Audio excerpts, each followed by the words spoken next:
Decoding the phrase, rose care. Hello language enthusiasts. Today, we're diving into the phrase, rose care. If you've come across this term and wondered what it means, you're in the right place. We'll break it down, so by the end of this video, you'll understand it completely. Rose care is made up of two words, rose and care. Rose.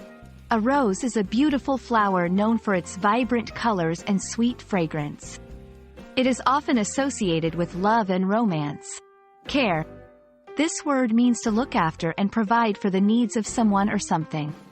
When combined, the phrase suggests looking after or taking care of roses. The phrase, rose care, is typically used in gardening or horticultural contexts.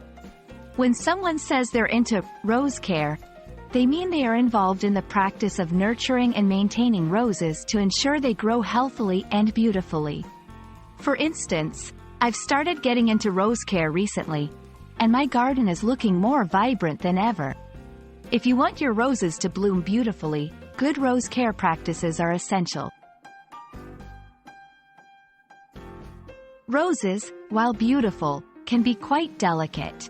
They require certain conditions to thrive. Water. Like all plants, roses need water. However, the amount and frequency depend on the variety and local climate. Pruning. This helps the plant grow and ensures it doesn't become too bushy or unruly. Protection. Roses can be susceptible to certain pests and diseases. Proper care can prevent or mitigate these issues. Understanding rose care is vital for anyone wanting to cultivate these flowers successfully. And there we have it. The phrase, rose care, is all about the practices and methods used to ensure roses grow healthily and beautifully. Whether you're a budding gardener or just curious about the English language, we hope you found this breakdown helpful. Happy gardening and happy learning!